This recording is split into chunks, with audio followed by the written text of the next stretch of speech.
अब उन कारणों के बारे में सोचने की जरूरत है कि ऐसा क्यों हो रहा है। तो उन कारणों पे बहुत सारे कारण हैं, इनकी चर्चा हम नहीं करेंगे, सिर्फ दो कारणों की चर्चा करेंगे, जिससे कि मैं अपनी बात की शुरुआत कर सकूं। जो ध्यानाकर्षण की जो संकल्पना की गई वो इसी इसी सोच पर आधारित है कि जो बच्चे हैं वो अपनी कक्षा के अनुरूप नहीं कर पा रहे, जो सीख नहीं पा रहे, तो ऐसी स्थिति क्यों उत्पन्न हुई। उसके दो प्रमुख कारण हैं और दोनों प्रमुख कारण की चर्चा विस्तार से करना जरूरी है, उसको समझना जरूरी कि इसकी वजह से हुआ। और भी कारण हैं, लेकिन उन कारणों का इतना महत्व नहीं जितना कि इन दो कारणों का। तो पहला कारण जिसकी चर्चा हम करना जरूरी समझते हैं कि जो माता पिता हैं, बच्चे के माता पिता या अभिभावकों की जो आर्थिक सामाजिक परिस्थितियां हैं, उनका प्रभाव बच्चे के सीखने पर पड़ता है। तो जो बच्चे को सीखना चाहिए वो इसलिए नहीं सीख पाता कि माता पिता अशिक्षित हैं, गरीब हैं, गांव में रहने वाले हैं, अपने बच्चे का ध्यान नहीं देते हैं, होमवर्क मिला या नहीं मिला, होमवर्क किया या नहीं किया, उनको इतनी समझ नहीं है, ना बच्चे पर ध्यान देते।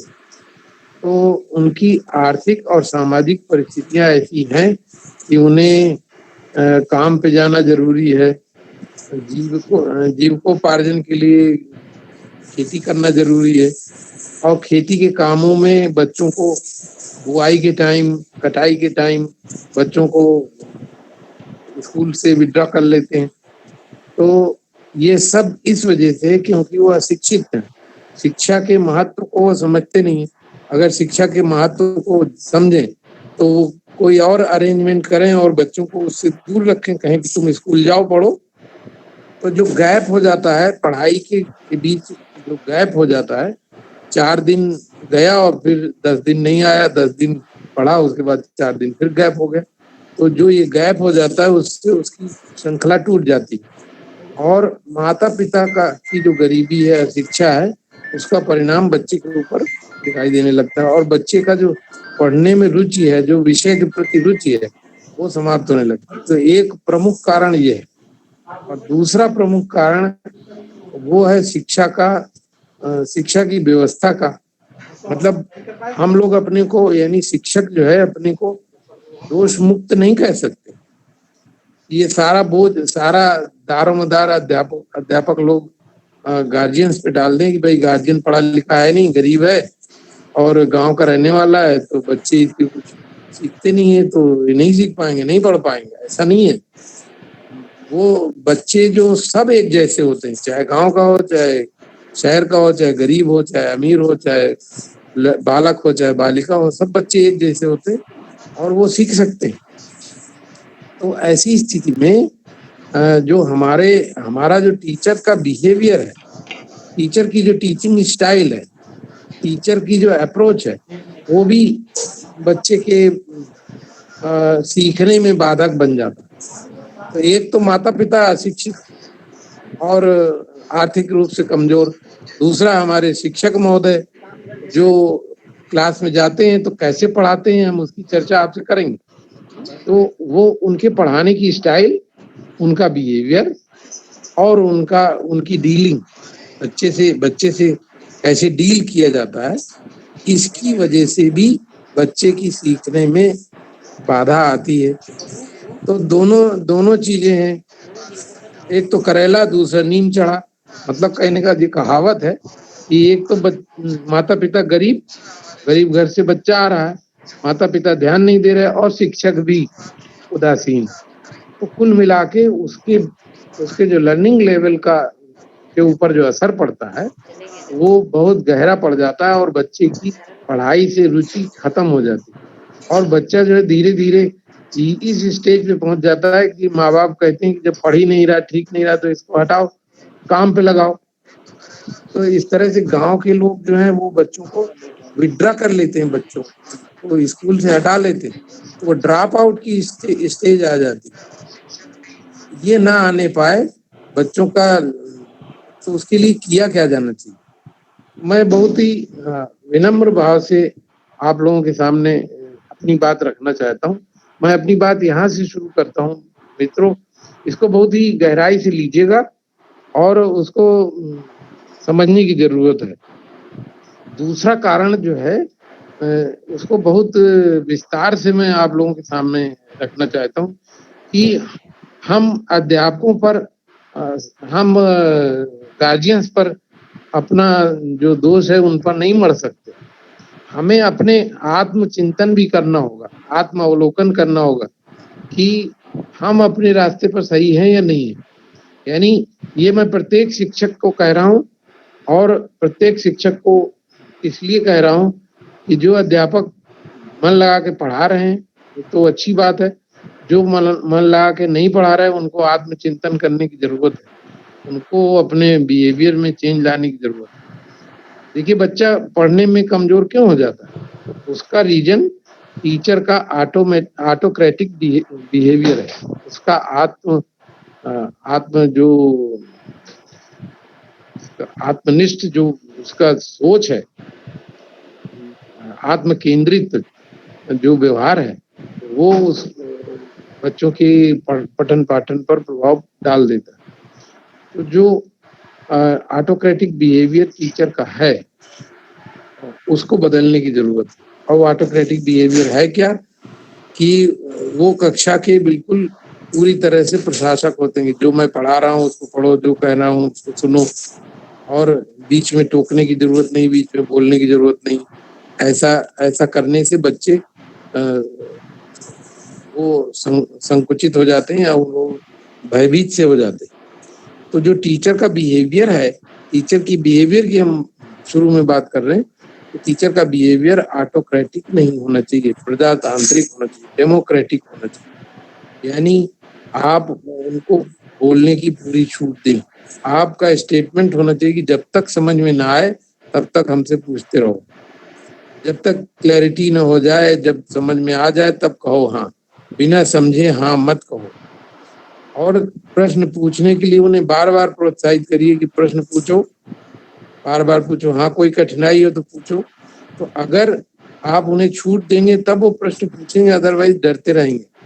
तो जो टीचर का क्लासरूम में बिहेवियर है, वो उस पर आत्मचिंतन करने की जरूरत है कि टीचर अपने बिहेवियर को एक बार फिर से सोच ले कि कहीं हम उनके साथ ऐसा व्यवहार तो नहीं कर रहे कि जिससे कि बच्चे अपने मन की बात ना कह पाए।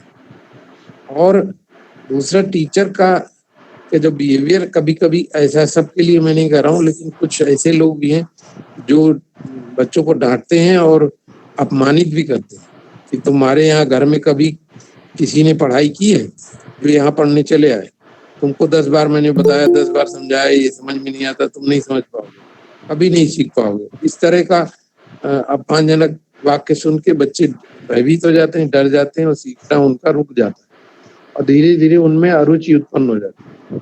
ये तो बिहेवियर की बात है कि उसके साथ ऐसा बिहेवियर करें जो प्यार भरा हो, स्नेहपूर्ण हो और बच्चे की समस्या का निराकरण करने वाला हो।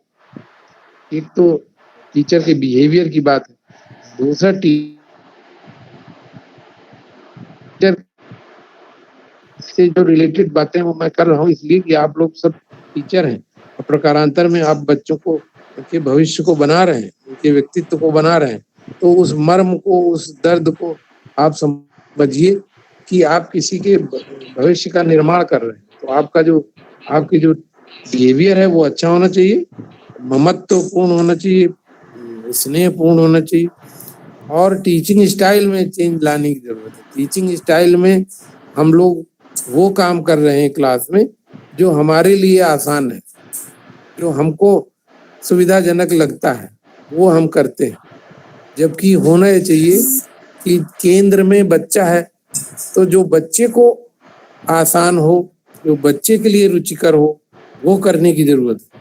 थ्योरेटिकली नहीं है, प्रैक्टिकली उसको करके दिखाने की जरूरत है। जिस दिन आप बच्चे के दृष्टि में रख के पढ़ाना शुरू करेंगे तो आपकी मेहनत दुगनी तिगनी हो जाएगी। आप आपका काम बढ़ जाएगा। क्यों? क्योंकि आपको प्लान करना पड़ेगा, आपको गतिविधियां सोचनी पड़ेंगी, आपको क्रियाकलाप सोचने पड़ेंगे, आपको ग्रुप वर्क कराना पड़ेगा, आपको पेयर वर्क कराना पड़ेगा। ऐसे बहुत सारे काम है, आपको टीएलएम की व्यवस्था करनी पड़ेगी। तो ऐसे ऐसे आपको टीचिंग स्टाइल में चेंज लाने की जरूरत है। मैं बहुत जगह विद्यालयों में भ्रमण करने गया तो मैंने देखा कि कक्षा 1 और 2 के जो विद्यार्थी मतलब बच्चे हैं, उनको टीचर क्या करते हैं, वो उनके दिमाग में ये है कि भाई कक्षा 1 और 2 में काखा गागा अंगा और स्वर और व्यंजन पढ़ाना है और 1 से लेकर 100 तक की गिनती और जोड़ घटाना, यही सब बताना है। तो ज्यादा मेहनत करने की क्या जरूरत है? और यही सोच जो है वो बच्चे के व्यक्तित्व को नष्ट कर देती है। मतलब कहने का कि आप की ये जो सोच है और जो आपकी जो टीचिंग स्टाइल है, उस टीचिंग स्टाइल से बच्चों का भविष्य जो है अधर में पड़ जाता है और उनकी आधारशिला खत्म हो जाती है, आधारशिला कमजोर हो जाती है, या नींव, अगर हम कहें कि नींव खराब हो जाती है। और मनोवैज्ञानिकों ने तो यहाँ तक कहा है कि अगर कक्षा 1 और 2 में विशेष ध्यान देके टीचर गणित और हिंदी को पढ़ाएं तो यही बच्चे आगे चल के बड़े बड़े पदों पे, जैसे आईएएस है, पीसीएस है और डॉक्टर है, इंजीनियर है, लेखक है, दार्शनिक है, वक्ता है, यही सब बनते हैं।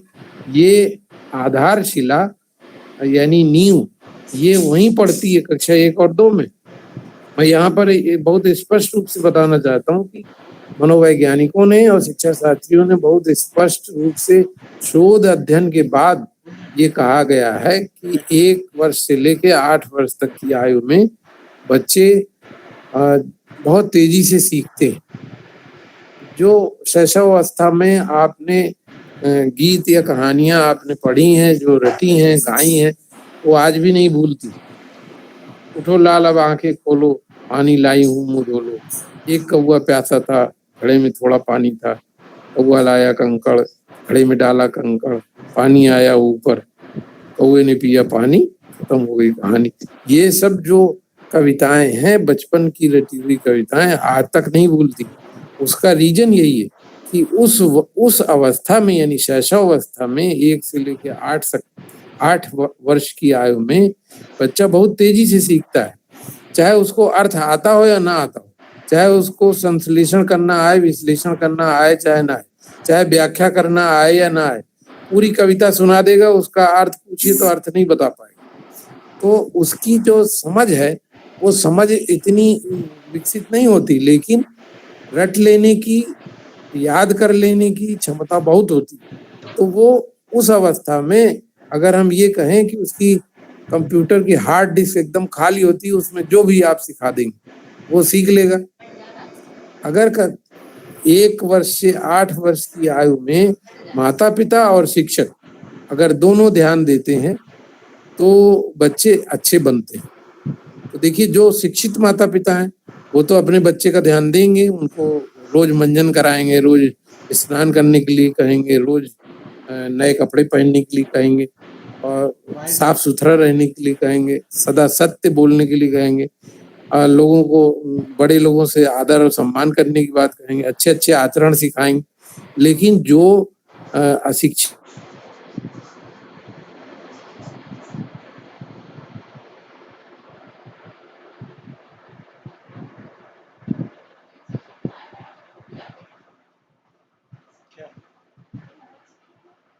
नहीं चल रहा, उसे चल रहा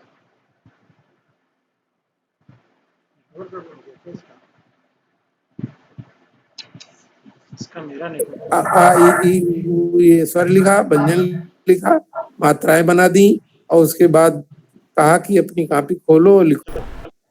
तो जो भाषा का जो भाषाई विकास है वो उस अवस्था में रुक गया। तो ऐसी अवस्था में बच्चों को जो सीखने का जो समय था वो चला गया, अब विषय की जो रुचि है वो खत्म हो गई।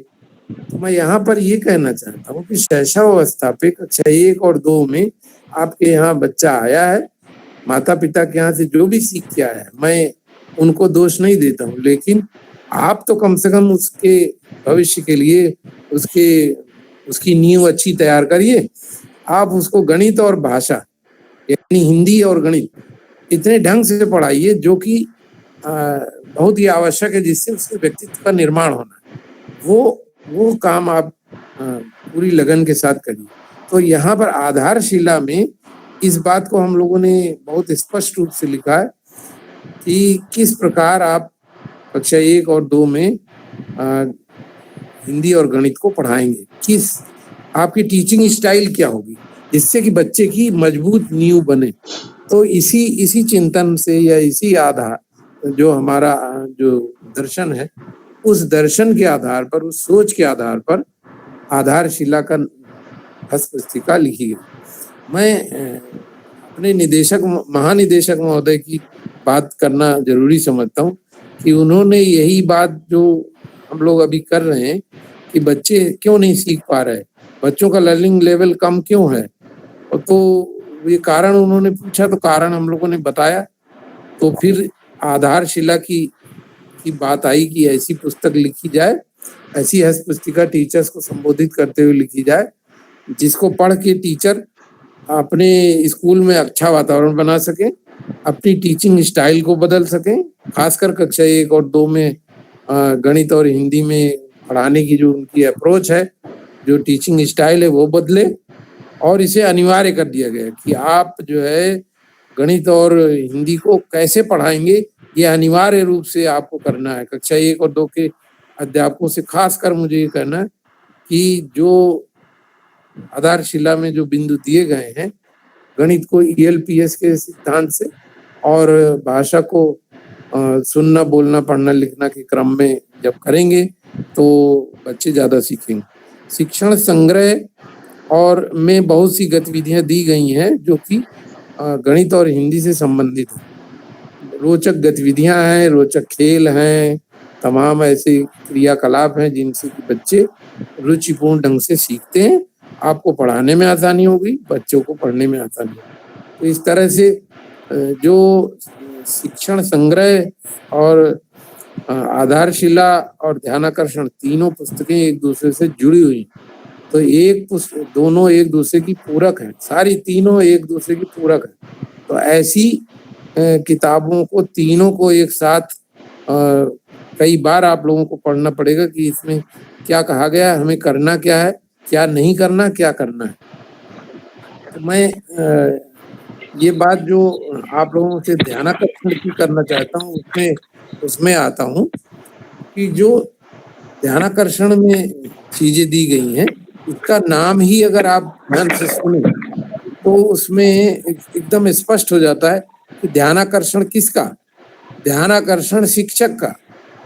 ध्यानाकर्षण शिक्षक का उन बच्चों की ओर जो बच्चे अपनी कक्षा के अनुरूप नहीं सीख पा रहे, जिन्हें उन बच्चों को शिक्षक की ज्यादा जरूरत है, शिक्षक की मदद की जरूरत है, शिक्षक के मार्गदर्शन की जरूरत है। तो ऐसे बच्चे जो अपनी कक्षा के अनुरूप काम नहीं कर पा रहे, सीख नहीं पा रहे, तो उनको पहचानना, उनको डील करना, उनको किस तरह से डील किया जाएगा, इस ध्यानाकर्षण में दिया गया। आप दूसरे शब्दों में आप विगत वर्षों में इसका नाम दिया गया था उपचारात्मक शिक्षा, तो प्रकारांतर में इसका नाम आप उपचारात्मक शिक्षा कर सकते। क्यों? क्योंकि हमें उन बच्चों का उपचार करना है, हमें उन बच्चों को मुख्य धारा में लाना है, हमें उन बच्चों की ओर ध्यान देना है कि वो भी कक्षा में सामान्य बच्चों की तरह पढ़ें, उनके अंदर किसी तरह की हीन भावना ना आए, वो बराबर पाठ में रुचि ले सकें। तो ऐसे बच्चों को जिनकी सीखने की गति मंद हो जाती है या सीखने की गति कम हो जाती, तो वो उनको हमें मुख्य धारा में लाना है। मैं यहाँ पर एक बार फिर आपसे निवेदन करूंगा कि जो कक्षा 1 नहीं, वर्ष 1 प्रथम वर्ष से लेके यानी 1 से लेके 8 वर्ष तक की जो आयु है, वो बड़ी निर्णायक अवस्था होती, उसमें सीखने की गति बहुत होती। और जब ये बच्चा कक्षा 1-2 में आपके पास होता है तो वो उसी अवस्था में होता है, उसी शैशवावस्था में होता है। तो उसके अंदर सीखने की क्षमता बहुत है। अगर आप उसे ढंग से पढ़ाएंगे, अगर आप विधिवत पढ़ाएंगे, बच्चों को ध्यान में रखते हुए, उनकी कठिनाई का ध्यान रखते हुए, उनकी रुचि का ध्यान रखते हुए पढ़ाएंगे, तो वो उनके विषय के प्रति रुचि उत्पन्न हो जाएगी। और अगर आपकी टीचिंग स्टाइल अपनी सुविधा के अनुसार है, तो बच्चे धीरे धीरे धीरे धीरे अरुचि उनमें होने लगती है। तो ये जो 1 वर्ष से 8 वर्ष की जो आयु है, उसमें सीखने की गति जो ज्यादा होती है, सर्वाधिक होती है, उसका हमें रचनात्मक उपयोग करना है। तो हमें कक्षा 1 और 2 के अध्यापकों से विशेष रूप से कहना है कि अगर आप ध्यान देंगे तो कक्षा 3, 4, 5, 6, 7, 8, 9, 10, 11, 12 के जितने अध्यापक है, आगे आने वाले जितने अध्यापक है, अपर प्राइमरी के, प्राइमरी के जो कक्षा 3, 4, 5 के अध्यापक हैं, उनको सुविधा होगी, 6, 7, 8 के अध्यापकों को सुविधा होगी, और आगे आने वाले जो सेकेंडरी लेवल के अध्यापक हैं, उनको भी सुविधा होगी। क्यों? क्योंकि कक्षा 1 और 2 में आपने मजबूत नींव बना दी है, विषय के प्रति रुचि उत्पन्न हो गई। कि आप जानते हैं, शिक्षा शास्त्रियों ने यहाँ तक कहा है कि 8 वर्ष तक बच्चे का व्यक्तित्व जो कुछ बनना होता है बन जाता है। तो इस तरह की बात कहते हुए कभी कभी हमें लगता है कि बहुत ज्यादा कह दिया गया, पर इसको जरा गंभीरता से विचार करिए। मतलब मनोवैज्ञानिकों का ये कहना है कि जो बच्चे को बनना होता है वो 8 वर्ष तक बन जाता है। इसका ये मतलब नहीं है कि 8 वर्ष के बाद पढ़ाई वढ़ाई बंद, सीखना सीखना बंद, ऐसा नहीं है। 8 वर्ष तक वो बहुत तेजी से सीखता है, तो उस तेजी का उपयोग करते हुए, उस तीव्र गति से सीखने का रचनात्मक उपयोग करते हुए ज्यादा से ज्यादा उसमें मौका दीजिए। उसे सुनने का, कहानी सुनने का, कविताएं सुनने का, उसे बोलने का, उसे अपने मन की बात कहने का, ठोस वस्तुओं से, मूर्त वस्तुओं से काम कराने का, गिनने का। एक प्रश्न ये आता है कि गिनती ज्यादा जरूरी है गिनना? तो ये बिल्कुल सत्य है कि गिनना ज्यादा जरूरी है, गिनती बाद में। 1 से लेके कक्षा 1 में जो दक्षता रखी गई है, वो 1 से लेके 99 तक की संख्याओं का ज्ञान, उनको पहचानना, उनको लिखना, इकाई दहाई के बारे में बताना कि इतनी इकाई, इतनी दहाई, और फिर उसको लिखना और जोड़ घटाना करना, ये कक्षा 1 की जो लर्निंग आउटकम्स हैं ये हैं। तो इनको ठोस वस्तुओं या मूर्त वस्तुओं से जिसको कि वो अनुभव कर सके, उसके आधार पर आप चलेंगे, तब विषय में रुचि उत्पन्न होगी। तो जो नींव खराब हो जाती है, जो नींव जो आपने कक्षा 1 और 2 में उदासीनता बरती और बहुत ही रिलैक्स मूड में कहा कि क ख ग घ अंगा ही पढ़ाना है, 1 से लेकर 100 तक की गिनती पढ़ानी है, जोड़ घटाना ही तो पढ़ाना है, कौन सी इसमें ज्यादा मूड खपाने की जरूरत है। तो जो अगर ऐसी सोच होगी तो बच्चे का भविष्य अवरुद्ध हो जाएगा, उसकी नींव खराब हो गई, बच्चे का व्यक्तित्व आपने खराब कर दिया।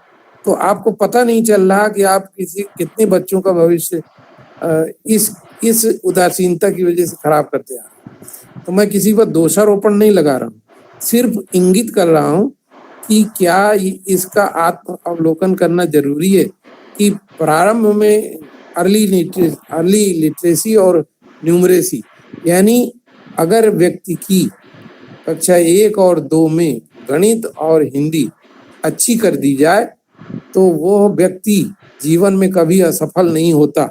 क्यों? क्योंकि उसको अपनी बात कहनी आती है, भाषा का विकास हो जाता है। और दूसरा, गणित में समस्याएं ही समस्याएं होती हैं, जीवन में वैसे ही समस्याएं भरी होती, तो जीवन में वो समस्याओं को समस्याओं की तरह नहीं लेता और वो समस्याएं हल करने की उसके अंदर क्षमता आ जाती। तो यानी कक्षा 1 और 2 में हिंदी और गणित को ठीक से पढ़ाने का कितना बड़ा परिणाम उसके भविष्य में उसको दिखाई देता है। जब वो प्रौढ़ बन के एक नागरिक बनता है, किसी जिम्मेदार पद पर जाता है, तो समस्याओं का निराकरण करने में घबराता नहीं, वो अपनी बात कहने में हिचकता नहीं, खुल के अपने मन की बात रख सकता है। तो ये आधारशिला की बात मैं आपसे थोड़ा विस्तार में चला गया, लेकिन ध्यानाकर्षण में से ये सब चीजें जुड़ी हुई हैं। इसीलिए ये कहा गया, महानिदेशक महोदय ने हम लोगों से कहा था कि आप जो है ध्यानाकर्षण में उन बच्चों का जिनका कि लर्निंग लेवल अनसेटिस्फैक्ट्री है उस पर लिखिए, और जो आधारशिला है, जो मतलब मुख्य बिंदु है कि प्रारंभ में ही उसको अच्छी नींव बना दी जाए, तो उसके लिए आधारशिला लिखा गया। फिर उन्होंने ये कहा कि टीचर को जो भी समस्याएं आने वाली हैं, जो भी समस्याएं पठन पाठन में आती हैं, तो उन पठन पाठन की आने वाली समस्याओं का के बारे में आप लोग सोचिए और एक ऐसी पुस्तक बनाइए, एक ऐसा संग्रह बनाइए जिससे कि टीचर अपने आप न किसी से संपर्क करे, न किसी का मार्गदर्शन ले, अपने आप उस पुस्तक को पढ़ के अपनी समस्या का हल कर ले। तो जो शिक्षण संग्रह पुस्तिका बनी है उसको इस दृष्टि से बनाया गया कि आपकी कोई समस्या, आपको टीचिंग प्लान बनाना है तो उसमें टीचिंग प्लान है, आपको उसमें गतिविधि ढूंढने हैं, उसमें रोचक खेल देखने हैं, गणित के, भाषा के, विज्ञान के जितने भी रोचक गतिविधियां हैं वो सब दी गई हैं। आपको प्रातःकालीन सत्र संचालित करना है, आपको प्रतियोगिताएं करनी है, आपको लाइब्रेरी ठीक से चलानी है, आपको प्रयोगशाला ठीक से रखनी है, आपको अपने विद्यालय का वातावरण अच्छा बनाना है, आपको अपने पठन पाठन के लिए संदर्भ साहित्य चाहिए, आपको नंबर ऑफ टेलीफोन चाहिए, आपको वेबसाइट चाहिए, सारी चीजें उसमें दी गई। इसके अलावा शिक्षण संग्रह में हम लोगों ने केस स्टडीज दी गई कि हेडमास्टर कैसे अपने विद्यालय को चमकाता है, हेडमास्टर के सामने क्या क्या समस्याएं थी, विद्यालय में संसाधन नहीं थे, संसाधन उसने कैसे जुटाए, अध्यापक पढ़ा नहीं रहे थे, अध्यापक उदासीन थे, हेडमास्टर ने कैसे उनको प्रेरित किया कि स्कूलों में अध्यापक पढ़ाने लगे। तो इस तरह से शिक्षण संग्रह में तमाम केस स्टडीज दी गई हैं, वो जो सक्सेस स्टोरीज दी गई हैं उनको आप लोग जरूर पढ़िएगा, जिससे कि आपको ये पता चले कि अगर ये कर सकते हैं तो हम भी तो कर सकते हैं। तो इस तरह से तीनों किताबें, तीनों जो हस्तपुस्तिकाएं हैं वो एक दूसरे से इंटरलिंक्ड हैं, एक दूसरे के पूरक हैं, इसलिए आपको तीनों पढ़नी है। तो जो लोग अपर प्राइमरी में है वो कहते हैं कि साहब हमें आधारशिला पढ़ने की क्या जरूरत है, हम तो अपर प्राइमरी में। हमारा कहना है कि नहीं, आपको तीनों पढ़ना चाहिए, जिससे तीनों को स्पष्ट बात तीनों से निकल के आ जाए। मैं ध्यानाकर्षण की ओर फिर से अपना ध्यान आकर्षित कर रहा हूँ और आप लोगों से चाहूंगा कि ध्यानाकर्षण की, चूंकि आज जो विषय है वो ध्यानाकर्षण का है, इसलिए इस पर हम विस्तार से आपसे बात करेंगे कि ये बात क्लियर है कि हमारे बच्चे सीख नहीं पा रहे और ये चिंता का विषय है, तो हम करें क्या। तो इसमें ध्यानाकर्षण में हम लोगों ने उसके उपाय सुझाए हैं। तो दो बड़े बड़े उपाय हैं जो कि अगर आप अपने मस्तिष्क में बैठा लेंगे, उसको अच्छी तरह से समझ लेंगे, तो आगे कदम बढ़ जाएंगे और फिर आप अपना रास्ता अपने आप ढूंढ लेंगे। दो बड़े कदम हैं, दो बड़े उपाय हैं जिनको कि आपको अनिवार्य रूप से करना है। तो इसमें स्पष्ट रूप से लिखा गया है। जब महानिदेशक महोदय ने हम लोगों से बात की तो हम लोगों ने बहुत स्पष्ट रूप से बताया कि देखिए सर, कि जब सत्र शुरू हो तो सारे टीचर अपने अपने विद्यालय में अपने अपने विषय के, अपनी अपनी कक्षा के जो विषय पढ़ाते हैं, सारे टीचर अपने विद्यार्थियों का आरंभिक परीक्षण करेंगे। तो आरंभिक परीक्षण से तात्पर्य ये है कि हम उनकी परीक्षा तो ले रहे हैं, लेकिन परीक्षा लेने से पहले सबको बताना होगा, गार्जियंस को भी बताना होगा, बच्चों को भी बताना होगा कि बच्चे डरे नहीं। अध्यापक को गार्जियंस का सहयोग मिल सके, ग्रामवासियों का सहयोग मिल सके, उनका विरोध ना हो। उनको ये बताना होगा कि देखिए ये टेस्ट जो हम लोग दे रहे हैं और वो कोरोना को आधार बनाते हुए आप कह सकते हैं कि इस साल देखिए स्कूल बंद रहा और बंद होने में बच्चे आए नहीं। तो हम ये जानना चाहते हैं कि जो बीच में बच्चे का गैप हुआ है तो वो जाने कि बच्चे कितना समझ रहे हैं, हिंदी में कितना कितना उन्हें आ रहा है, कितना नहीं आ रहा, कहाँ से शुरू करें। हमारे सामने समस्या ये है, कोरोना की वजह से स्कूल बंद रहा, छुट्टियां रही, तो अब ये है कि हम कहाँ से शुरू करें। इसके लिए जरूरी कि टेस्ट लें। तो ऐसे ही बच्चों को भी बताना होगा कि भाई ये टेस्ट के नंबर कहीं नहीं जुड़ेंगे, ये सिर्फ टेस्ट ये जानने के लिए है कि आप लोगों को क्या आता है, क्या भूल गए, इतनी दिन छुट्टी रही, क्या भूल गए। तो ऐसी स्थिति में पहला जो कदम है, पहला उपाय आपको ये करना है कि एक परीक्षा लेनी है, एक परीक्षण करना है, उसको आरंभिक परीक्षण कहा। स्कूल खुलने के बाद आपको परीक्षा लेनी है। हर टीचर को अपने विषय में, हर कक्षा के टीचर को अपने अपने विषय में, कक्षा 3 के, कक्षा 2 के, कक्षा 1 के, कक्षा 5 के, 6 के, 7 के, 8 के, सबकी पढ़ाने वाले अध्यापक अपने अपने विषय की परीक्षा लेंगे। और राज्य परियोजना कार्यालय से इस साल आपको मॉडल टेस्ट पेपर मिलेंगे, मॉडल क्वेश्चन पेपर मिलेंगे। जो प्रश्न पत्र हैं वो कक्षा 3 से लेके कक्षा 8 तक के सभी विषयों के प्रश्न पत्र बना के हम लोगों ने दे दिए हैं। उनमें मॉडरेशन हो रहा है, उनको टाइप करके उनको एक बार फिर से देख लिया जाएगा कि कोई गलती तो नहीं है। तो इन प्रश्न पत्रों को आपको दिया जाएगा और इन प्रश्न पत्रों को आपको बच्चों को देना है। उनसे कहना है कि वो प्रश्न पत्र का उत्तर दें कक्षा 3 से 8 तक, और 1 और 2 में मौखिक परीक्षाएं होंगी। तो मतलब ये कहने का कि कक्षा 3 से 8 तक के सभी विषयों के प्रश्न पत्र आपको मिलेंगे और प्रश्न पत्रों को लेकर आप परीक्षा लेंगे। फिर प्रश्न पत्रों के साथ हम लोग इस साल आपको उनकी उत्तर माला भी देंगे, यानी कुंजी भी देंगे कि प्रश्न नंबर 1 इसका उत्तर ये, प्रश्न नंबर 2 इसका उत्तर ये। तो इस तरह से उत्तर भी आपको मिलेंगे। इसके अलावा तीसरा एक प्रपत्र हम लोग देंगे, वो प्रपत्र होगा विश्लेषण का। यानी आपने को प्रश्न पत्र मिल गए, आपने प्रश्न पत्र बच्चों को दिया, उन्होंने उत्तर लिखे, उत्तर लिखने के बाद फिर आपने उत्तर माला से जांच कर ली। जांच करने के बाद शिक्षक जो है प्रत्येक विषय में, अपने अपने विषय में उन प्रश्न पत्रों, उन उत्तरों की जो प्रश्न पत्र में उत्तर मिले हैं उनकी एनालिसिस करेगा। वो कहलाता है विश्लेषण प्रपत्र। तो विश्लेषण प्रपत्र ज्यादा महत्वपूर्ण है टीचर के लिए, वहीं से लर्निंग गैप्स निकलेंगे। तो जो पहला कदम है या जो पहला उपाय है वो ये है कि बच्चों की कमजोरियों की पहचान करना। उसको दूसरे शब्दों में हम कह सकते हैं कि लर्निंग गैप्स को आइडेंटिफाई करना। तो यहाँ लर्निंग गैप्स को हम आपसे एक्सप्लेन करना चाहेंगे कि लर्निंग गैप्स हैं क्या। लर्निंग गैप्स हैं ये कि जो कक्षावार, विषयवार हमारी प्रेरणा सूची बनी है, प्रेरणा तालिकाएं बनी हुई है, उनमें दक्षताएं दी गई हैं, लर्निंग आउटकम्स दिए गए। उदाहरण के तौर पे कक्षा 1 में गणित में बच्चे को 1 से लेकर 99 तक की संख्याओं का ज्ञान होना चाहिए। उन संख्याओं को पढ़ लें, पहचान लें, इकाई दहाई के बारे में बता दें, जोड़ घटाना कर लें।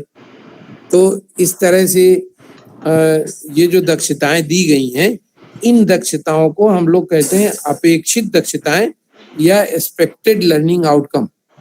Expected learning outcome.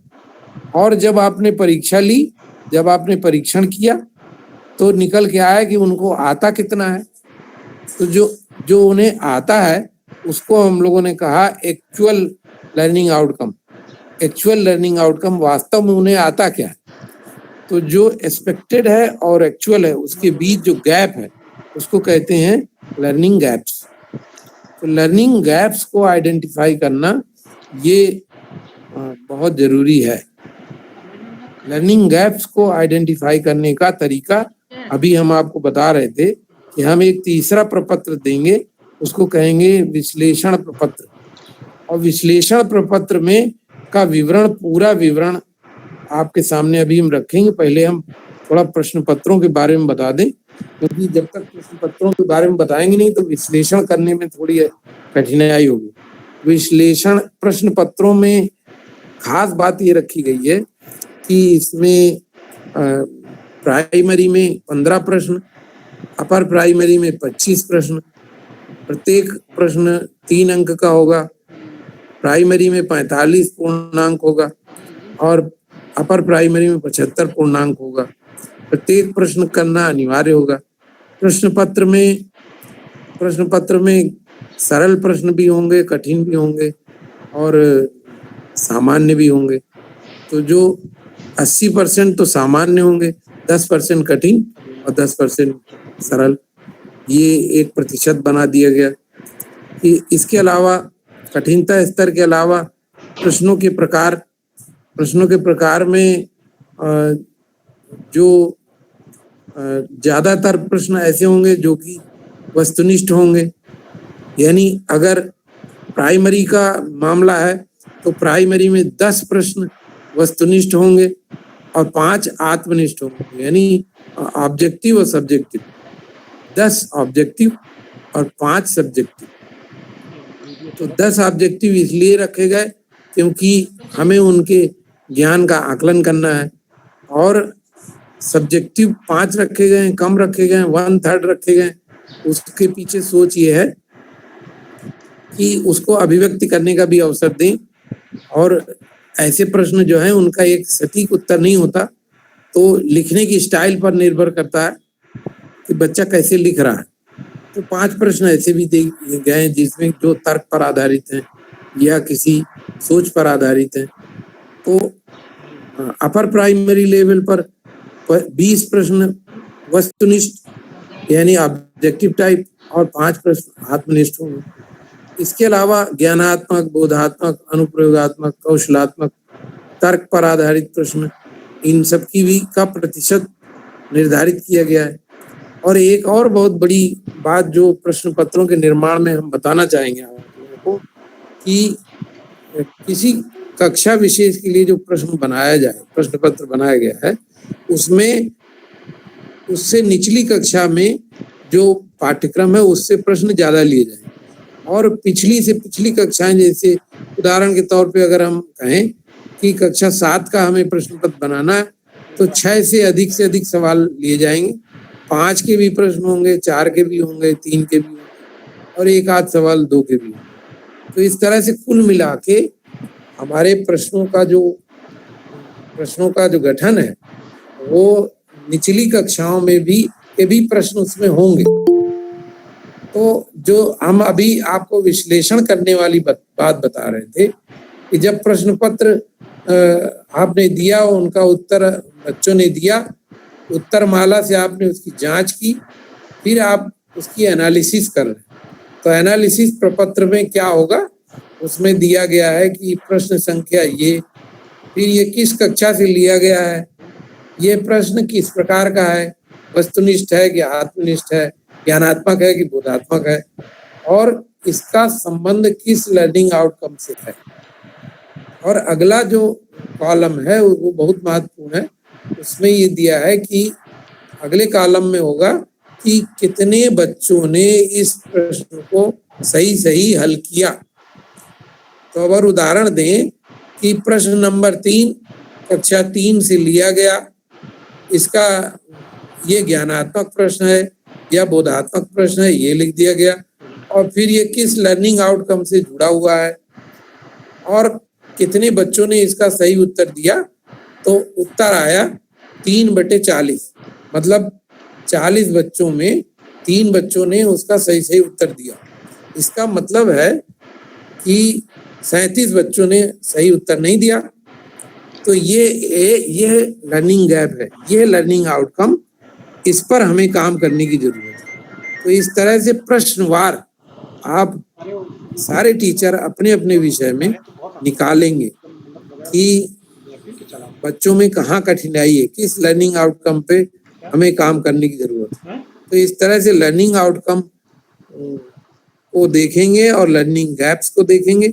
फिर अपनी पूरी कक्षा में देखेंगे कि 40 बच्चों में कौन कौन से लर्निंग आउटकम है जो ज्यादातर बच्चों को नहीं आते, तो फिर वहीं से हम लोग शुरू करेंगे। तो पहला काम है, पहला चरण है, पहला उपाय है कि बच्चों की कमजोरियों को पता करना, लर्निंग गैप्स को आइडेंटिफाई करना। और दूसरा चरण है कि योजना बनाना कि हमारे कक्षा में इतने बच्चे हैं जो जिनको ये नहीं आता, ये नहीं आता, ये लर्निंग आउटकम है इनकी समझ उनमें नहीं है। तो आप डिसाइड करेंगे कहाँ से शुरू करें, कौन सा लर्निंग आउटकम पहले लें। और लर्निंग आउटकम लेने के बाद जब आपने डिसाइड कर लिया तो आप अपनी शिक्षण योजना बनाएंगे। तो शिक्षण योजना बनाते समय मोटी मोटी बात मैं आपको बता रहा हूँ कि आप इस पर विचार करेंगे कि हमें बच्चों को सक्रिय करना है, बच्चों को एक्टिव करना है। 70% बच्चों की एक्टिविटी होनी चाहिए और 30% टीचर की होनी चाहिए। मतलब आप पढ़ाएंगे 30%, बच्चों को सीखने का अवसर दीजिए 70%, उनको बोलने का अवसर दीजिए, उनको अनुभव करने का अवसर दीजिए, ठोस वस्तु छू कर, समझ कर, गिन कर वो अपनी बात को कहें और अनुभव करें। ठीक है, उन्हें प्रैक्टिस करने का अवसर दीजिए और साथ साथ आप मूल्यांकन करते चलिए। तो आपको बच्चों को सक्रिय करना है, इसकी योजना बनानी। और इसके लिए आप कौन सा TLM इस्तेमाल करेंगे, कौन सी शिक्षण योजना का बनाएंगे, ये आपको सोचना है। यानी दूसरा कदम बड़ा जटिल है और बड़ा मेहनत वाला है। यहाँ ये नहीं चलेगा कि शाम पढ़ पे हमने लिख दिया और कहा कि लिखो, अपनी कॉपी खोलो। वो 3 चरण गायब हो गए, सुनना, बोलना, पढ़ना और लिखना। आप सीधे कहते हैं लिखिए और 3 चरण चले गए, सुनना, बोलना, पढ़ना और बाद में लिखना। तो लिखने वाला कार्यक्रम पहले शुरू हो गया और 3 चरण, न उसे सुनने को मिला, न उसे बोलने को मिला, न उसे पढ़ने को मिला। तो ऐसी स्थिति में बच्चे की रुचि खत्म हो जाती है। और इसी तरह गणित में ठोस वस्तुओं से ELPS का जो सिद्धांत है उसको अपनाना पड़ेगा। और अब शाम पढ़ पे ये लिखने की अनुमति नहीं होगी कि काका काका लिख दिया और काम, ये आसान है, उसको कर दिया, बस अपना आराम किए या थोड़ा बहुत बता दिए, हो गया। ऐसा नहीं।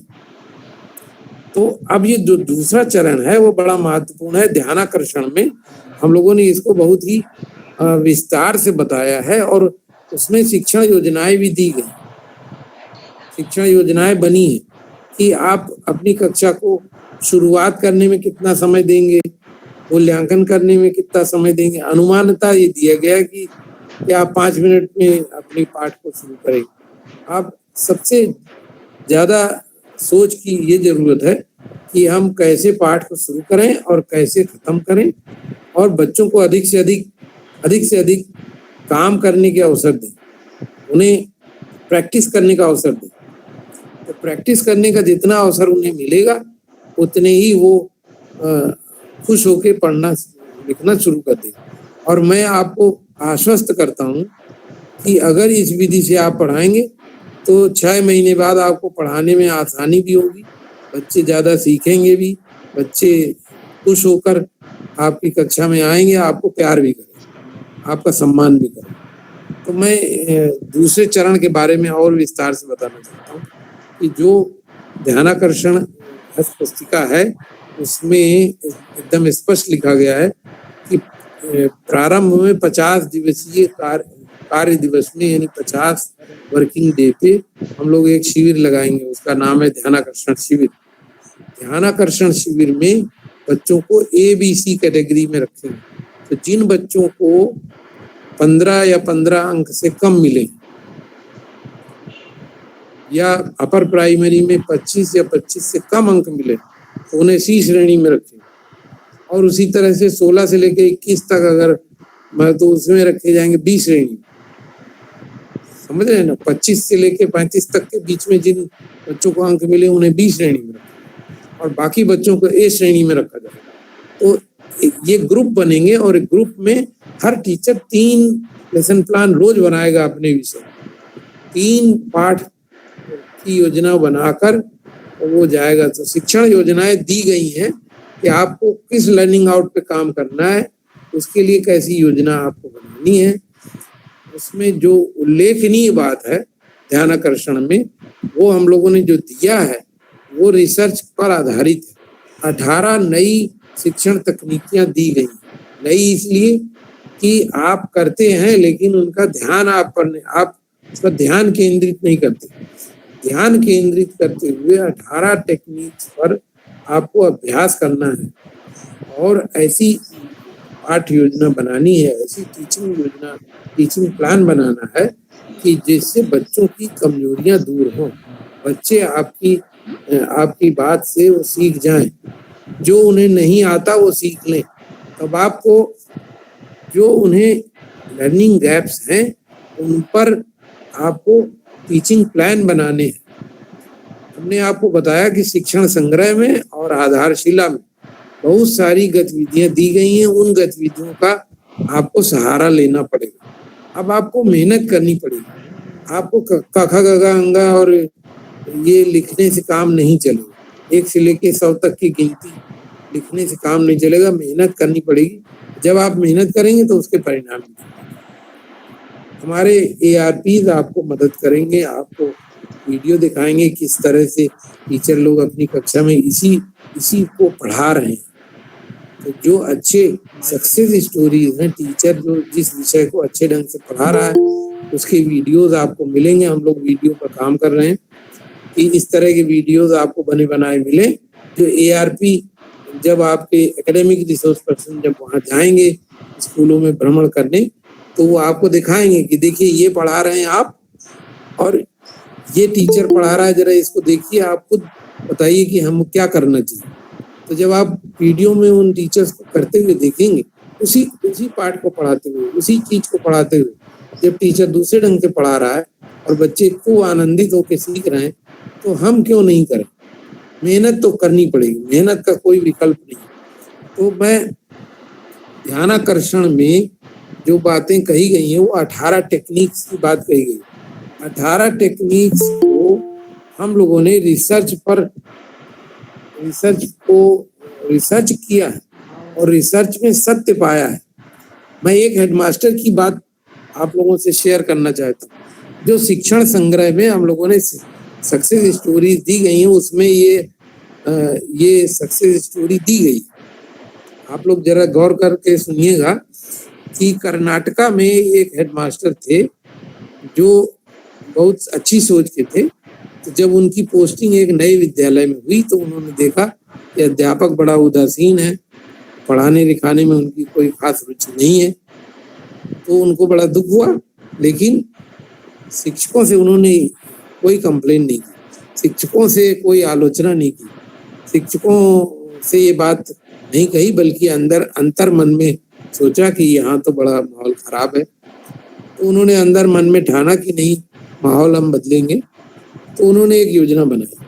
तो योजना के तहत पहला काम उन्होंने ये किया कि अध्यापकों की मीटिंग की, और अध्यापकों की मीटिंग करने पर उन्होंने अध्यापकों से कहा कि भाई आप लोग बड़ी मेहनत से पढ़ाते हैं और बड़ी लगन से पढ़ाते हैं, हम चाहते ये हैं कि ये विद्यालय इस एरिया में सबसे अच्छा हो और लोग आपकी प्रशंसा करें, पूरे स्कूल की प्रशंसा करें।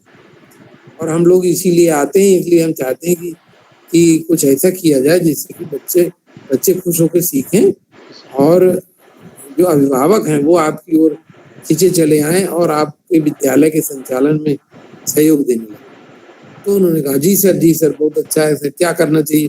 तो उन्होंने मीटिंग की और मीटिंग करने के बाद कहा कि एक दिन ऐसा करते हैं कि हम एक कक्षा लेते हैं, एक डेमोन्स्ट्रेशन लेसन देते हैं और आप लोग पीछे बैठ के सुनिए, देखिए, और हम पढ़ाएंगे बच्चे। तो उन्होंने एक कक्षा ली, 40 बच्चों की एक कक्षा ली और 45 मिनट उन्होंने पढ़ाया। पढ़ाने में पहले से प्लानिंग कर ली, क्या पढ़ाएंगे, कैसे प्रस्तावना करेंगे, कौन सा मॉडल दिखाएंगे, कौन सा एक्सपेरिमेंट करेंगे, कौन से उदाहरण देंगे, कैसे कैसे प्रश्न पूछेंगे। ऐसा करेंगे कि बच्चे अधिक से अधिक सवाल पूछें, फिर कैसे मूल्यांकन करेंगे, सारा उन्होंने पहले से प्लान कर रखा। प्लान करने के बाद फिर जब उन्होंने पढ़ाया, तो पढ़ाने के बाद जब कक्षा समाप्त हुई तो बच्चों चले गए, बच्चों को भेज दिया और शिक्षकों से वार्तालाप की, विचार विमर्श। शिक्षकों से जब वार्तालाप हुई तो हेडमास्टर ने स्वयं प्रश्न पूछे कि बताइए बच्चे खुश थे? उत्तर मिला हाँ। बच्चे क्या सक्रिय थे? उत्तर मिला हाँ। बच्चे किसी तनाव में थे? नहीं। बच्चे दुखी थे? नहीं।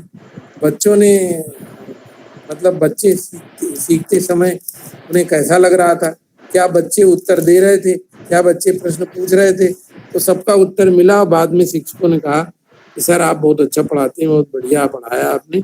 तो उन्होंने कहा मुझे अपनी प्रशंसा नहीं चाहिए, हम तो ये चाहते हैं कि सभी लोग इसी रिदम में पढ़ाएं, और मेरी एक योजना है। तो देखिए वहां पर हेडमास्टर की योजना आ गई।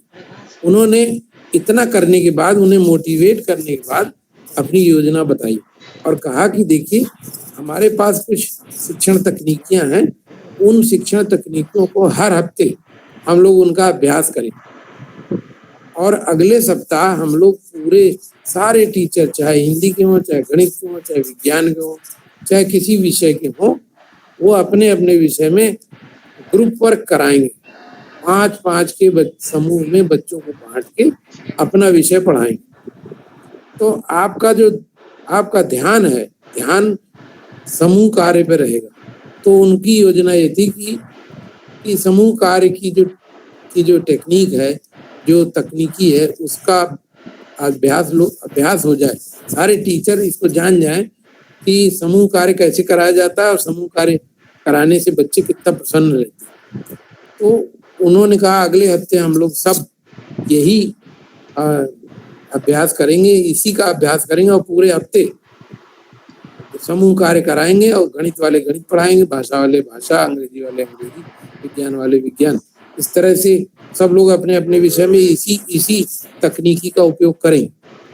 तो मैं ये बताना चाहता हूँ, उस सक्सेस स्टोरी में साफ लिखा गया है कि उस हेड टीचर ने एक माहौल बना दिया, और हर हफ्ते नई टेक्निक, कभी प्रश्न पूछना है तो कभी पेयर वर्क है, तो कभी ग्रुप वर्क है, तो कभी प्रस्तावना अच्छी बनानी है, तो कभी मूल्यांकन में, कभी प्रोजेक्ट वर्क है। ऐसे कई जो 18 टेक्निक्स ध्यानाकर्षण में हम लोगों ने दी हैं। मेरा आप सबसे करबद्ध निवेदन है कि आप लोग उसको ध्यान से पढ़िए। उसके लिए एग्जाम्पल भी दिए गए हैं, तकनीक क्या है, उसका कैसे उपयोग करेंगे, उसके एग्जाम्पल दिए गए हैं।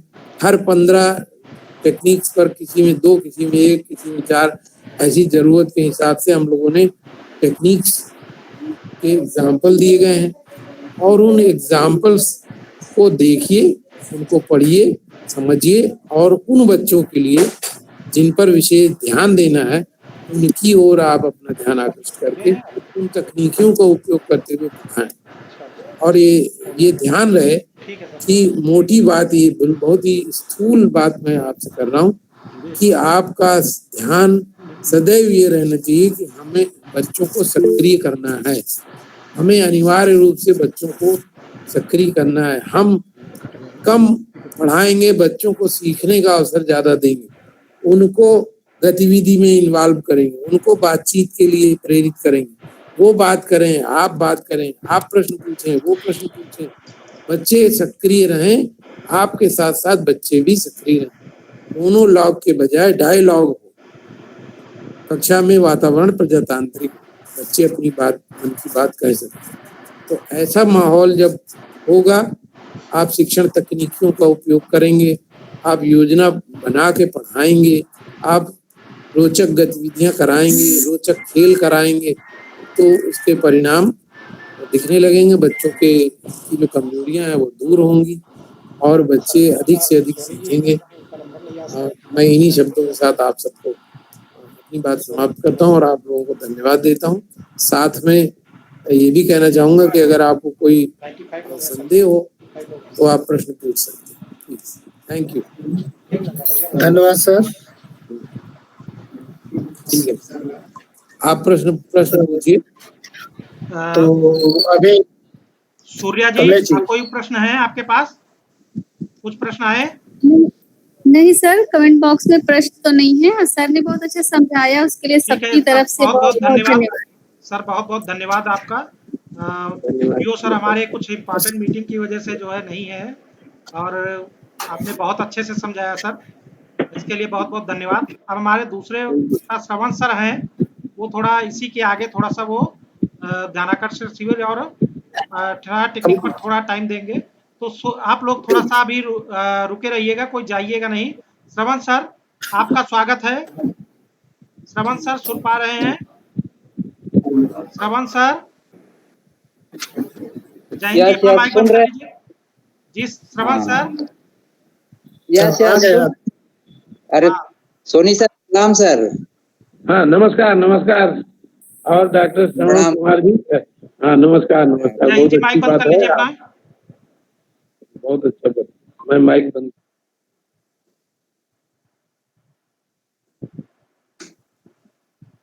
सर आपका स्वागत है देवा में। हाँ श्रवण जी बोलिए।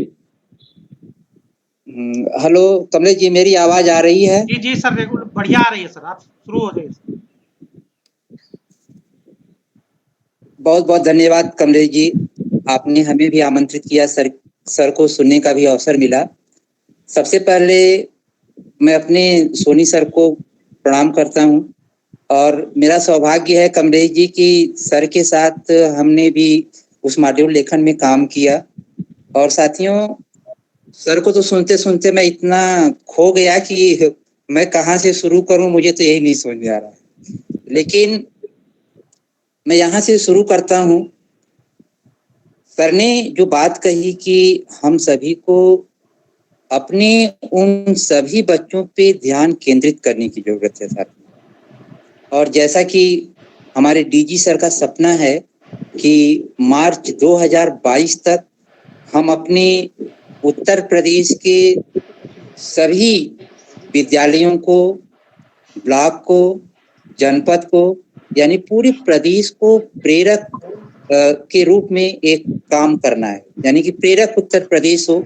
तो साथियों, प्रेरक उत्तर प्रदेश तभी होगा जब हम एक प्रभावी शिक्षण योजना लेकर के अपने बच्चों के बीच में, अपनी कक्षा में शिक्षण अधिगम की प्रक्रिया में इन्वॉल्व होंगे। तो साथियों, मैं एक कोटेशन से शुरू करना चाहता हूँ कि भारत के भाग्य का निर्माण हमारी कक्षाओं से होकर गुजरता है। और ये तो मैंने अपने 20 वर्षों के टीचिंग स्टाइल को, मैंने अपने टीचिंग लाइफ का एक स्टाइल बना लिया हूँ। और मैं कि अपनी कक्षा में जैसे भी हो उन सभी बच्चों को पढ़ाऊं और मन लगा के पढ़ाऊं, और हमारा नजरिया उन बच्चों के लिए हो कि भगवान ने हमें यह शिक्षक का जो काम दिया है ना, बड़ा पुण्य का काम है, और इससे बड़ा दुनिया में ना कोई पुनीत कार्य नहीं होता है साथियों। मैं आपको बताऊं कि जिस देश की शिक्षा व्यवस्था में जो शिक्षक सही मायने में अपने विद्यालय में बच्चों को पढ़ाते हैं ना, वह देश ही आगे जाता है, वो देश ही विकसित होता है। तो साथियों, अब मैं कमलेश जी ध्यानाकर्षण शिविर और 18 टेक्निक पे बात करूंगा। सोनी सर ने तो बहुत अच्छे तरीके से पूरा एक रोड मैप बना दिया है। साथियों, सड़क बनाना मुश्किल है, सड़क बनाना मुश्किल है, लेकिन उस पर चलना आसान है। साथियों, मैं आपको बताऊं कि जब सोनी सर के साथ, अवनीश सर के साथ, जेपी ओझा सर के साथ हमारी पूरी राज्य गुणवत्ता समूह के सारे मेंबर्स डीजी सर का जब विजन सुन रहे थे कि मार्च 2022 तक हमें 80% ग्रेड कॉम्पिटेंसी लानी है, तो हम सभी की बहुत चिंतन में, जैसे सोनी सर ने कहा ना, हम सभी को चिंतन करना होगा। जैसे मैं आपको यहाँ से चिंतन करने को एक प्रश्न दे रहा हूँ। जरा आप सोचिए साथियों, ये मैं नहीं कह रहा हूँ, मेरे सोनी सर कहा करते हैं कि कक्षा 8 का बच्चा है, जरा उसका एक मौखिक परीक्षा ही लेकर देखिए किसी भी विषय में, चाहे वो हिंदी हो, गणित हो, विज्ञान हो, कोई भी विषय हो, तो क्या आप ये पाएंगे कि आपकी कक्षा के 40 बच्चों में से ना कहीं 10-15 बच्चे ही आपके प्रश्नों का उस लर्निंग आउटकम पे सही सही जवाब दे रहे होते हैं। तो प्रश्न ये उठता है कि और जिन बच्चों को आखिर वे बच्चे क्यों नहीं बता पाते। तो हमें अपना आत्म अवलोकन करने की जरूरत है। तो प्रश्न ये उठता है साथियों कि कैसे करेंगे। तो आइए हम आपको बहुत ज्यादा बात न करते हुए ध्यानाकर्षण शिविर और 18 टेक्निक पे हम बात करेंगे। और कितना समय है कमलेश जी मेरे पास? सर आप बात करिए। हेलो हेलो कमलेश जी, मेरी आवाज आ रही है? हाँ सर, आवाज आ रही है। सूर्य जी, कितना सर समय है मेरे पास? सर मैं अपने को आप अपनी बात कह लीजिए। हम लोग समय थोड़ा सा जो है, जब इतना अच्छा सुनने को मिल रहा है तो समय थोड़ा सा ज्यादा दे देंगे, कोई दिक्कत नहीं। आप अपनी बात कहिए सर। ठीक है, थैंक यू कमलेश जी आपको। और तो अगेन मैं सोनी सर को प्रणाम करता हूँ और अपनी बात को शुरू करता हूँ। आज मेरा सौभाग्य है कि सोनी सर को एक बार पुनः सुनने को मिला और आप सभी भी सौभाग्यशाली हैं साथियों की। मैं कंसाइज करने का प्रयास करूंगा और फिर ध्यानाकर्षण शिविर 18 टेक्निक को एक एग्जाम्पल के सहायता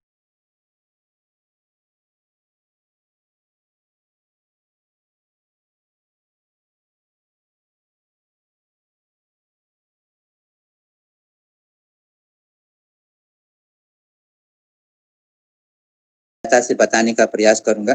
तो साथियों देखिए, ध्यानाकर्षण जो हमारा मॉड्यूल है ना, वह अधिगम आधारित शिक्षण है।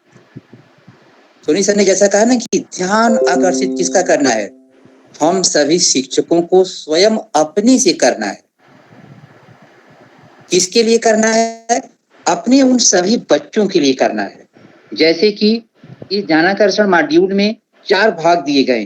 भाग 1 है ध्यानाकर्षण, यानी कि जो हमारा अधिगम आधारित शिक्षण है, इसकी आवश्यकता क्यों है, इसका आधार क्या है, इसका उद्देश्य क्या है और इसका कारण क्या है। सोनी सर ने बहुत ही अच्छे तरीके से आप सभी के सामने, हमने भी कुछ नया पाया मॉड्यूल लेखन में रहने के बावजूद भी। तो साथियों, इसकी आवश्यकता इसलिए है कि कक्षा के अनुरूप बच्चों की दक्षताओं, यानी बच्चों की दक्षताएं क्या होती है, यानी हमारा लर्निंग आउटकम, यानी कि हमारा येलो का वो बच्चा जो जब हम पढ़ाते हैं ना अपनी क्लास में, चाहे हिंदी गणित विज्ञान, जब हम पढ़ा लेते हैं, पढ़ाने के बाद जब हम पूछते हैं, पूछने का मतलब हम मौखिक पूछ लें, लिखित पूछ लें, चाहे हम सत्र परीक्षा में उसका आकलन कर लें, चाहे अर्धवार्षिक में कर लें, चाहे वार्षिक में कर लें, चाहे अभी अभी आपके सामने मैं आपको बताऊं कि आकलन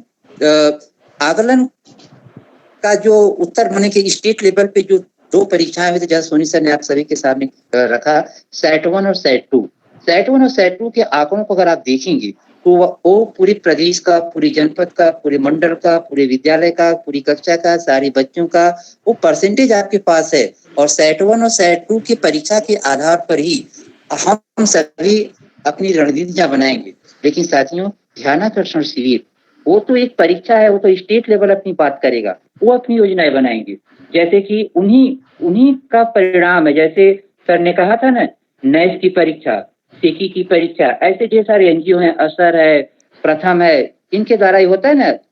पेपर में भी आता है कि कक्षा 5 का बच्चा है, 3 का भी उसको लर्निंग आउटकम या दक्षता नहीं आता है। तो साथियों, सर ने भी कहा था ना कि आज हम सभी को पुनः अपने विद्यालय में अपने बच्चों के लिए पुनः अपने सोचना पड़ेगा कि हम क्या करें और कैसे करें। तो साथियों, ये ध्यानाकर्षण मॉड्यूल, सर ने कहा था ना कि आधारशिला, ध्यानाकर्षण और शिक्षण संग्रह। एक बार मैं सर के ही शब्दों में आप सभी से कहना चाहता हूँ, निवेदन करता हूँ, यहाँ तक कि मैं आप सभी से हाथ जोड़ के विनती करता हूँ, जैसा कि हमारे डीजी सर कहते हैं कि हमारी आधारशिला हमारी गीता है। साथियों, हमारा ध्यानाकर्षण वो हमारी कुरान है और हमारी शिक्षण संग्रह ये हमारी बाइबिल है। मैंने गीता, कुरान और बाइबिल। अब सोचिए कि ये तीनों मॉड्यूल को बनाने में हम लोग तो एज ए राइटर काम किए, लेकिन ये सारा विजन है हमारे डीजी सर का, जिन्होंने, हम सभी ने देखा है कि 10-10 बजे रात तक, 2-2 बजे रात तक, कभी 11-12 बजे भी मीटिंग हम लोगों को हुई है। हम लोगों ने 1-1 बजे रात तक जग करके उनके विजन पे काम किया।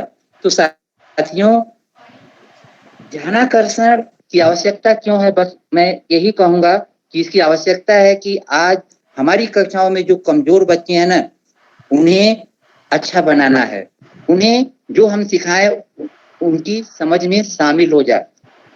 आधार क्या है, मैं इससे बात नहीं करूंगा, NESS एक ही रिपोर्ट है, ये सब तो होता रहेगा। उद्देश्य यही है कि कमजोर बच्चों की अधिगम संप्राप्ति हेतु 18, जैसा भी सोनी सर ने कहा ना, 18 प्रभावी शिक्षण तकनीकियों द्वारा मदद करना। देखिए, केवल 18 शिक्षण तकनीकियों को कह देने से काम नहीं चलेगा साथियों, इसकी समझ होनी चाहिए। मैं तो कहता हूं कि ध्यानाकर्षण जो हमारे डीजी सर कहा करते हैं ना कि दिस इज कुरान, तो साथियों I request to every our loving innovative brothers and sisters, please आप जैसे हनुमान चालीसा पढ़ते हो भैया ना, वैसे ही आधारशिला शिक्षण संग्रह और ध्यानाकर्षण के लाइन बाय लाइन एकदम आपके दिमाग में हो जानी चाहिए।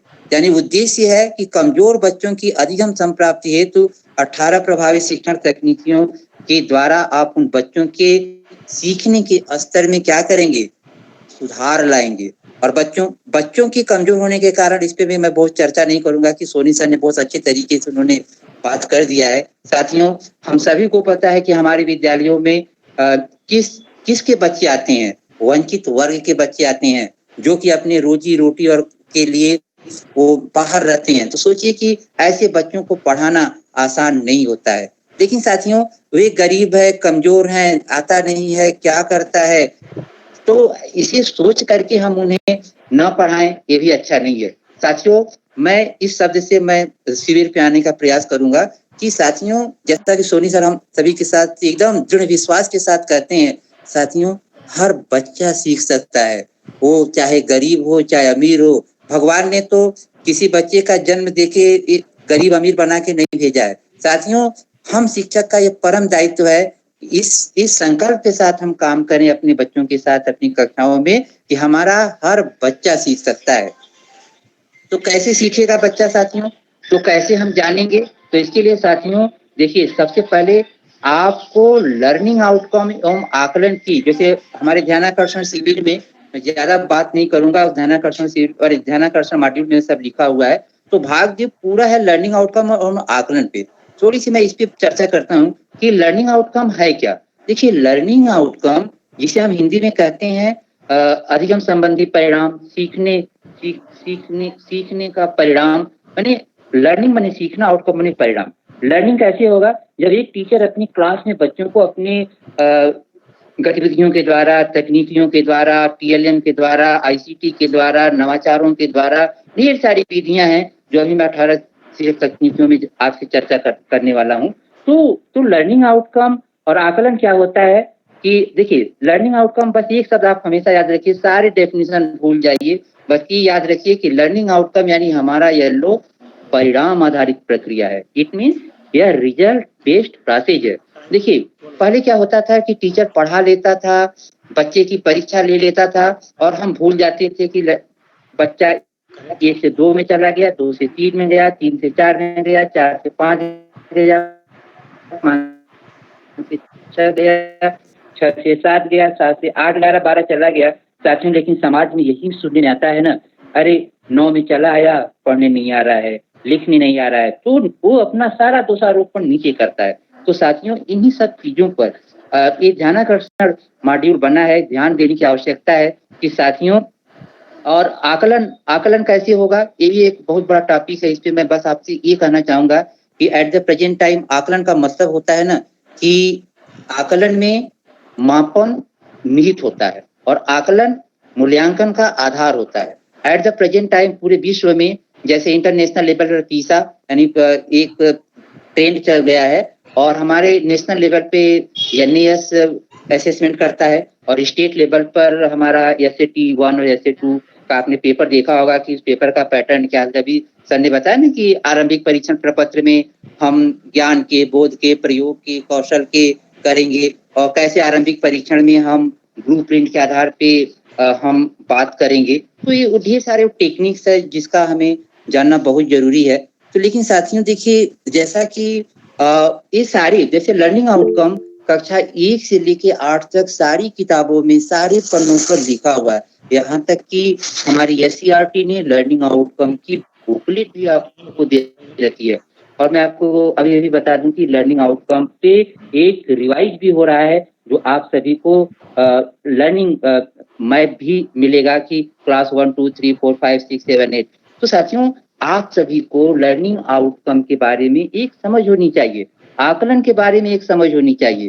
तभी हम किसी बच्चे का जब हम आरंभिक परीक्षण करेंगे, जैसा कभी सोनी सर ने कहा ना कि कैसे हम जानेंगे कि हमारा कौन सा बच्चा कमजोर है। तो कमजोर है ये कहने से काम नहीं चलेगा, इसके लिए हमें कक्षावार सीखने का आकलन करना होगा और इसके लिए हमें आरंभिक परीक्षण करना होगा और इसके लिए हमें एक फॉर्मेट बनाना होगा। जैसे कि सर ने कहा ना तो कि प्राथमिक के लिए 15 क्वेश्चंस हैं जिसमें 10 क्वेश्चन ऑब्जेक्टिव रहेगा, 5 क्वेश्चन सब्जेक्टिव रहेगा। जूनियर हाई स्कूल के लिए 25 क्वेश्चन है जिसमें 20 क्वेश्चन ऑब्जेक्टिव रहेगा, 5 क्वेश्चन सब्जेक्टिव रहेगा। यहाँ पर तो मैं साथियों आपसे ऑब्जेक्टिव क्या है, सब्जेक्टिव क्या है, क्या कैसे टाइप होते हैं, लेकिन यहाँ पे उस पर ढेर सारी चर्चा करने का समय नहीं है। मैं आपको संक्षेप में यह बस इतना बताने का प्रयास कर रहा हूँ कि साथियों आपको देखिए ध्यानाकर्षण शिविर कक्षा 3 से लेके 8 तक के बच्चों के लिए है। तो ध्यानाकर्षण शिविर के लिए 50 दिन का चलेगा, यह 3 से लेके 8 तक चलेगा।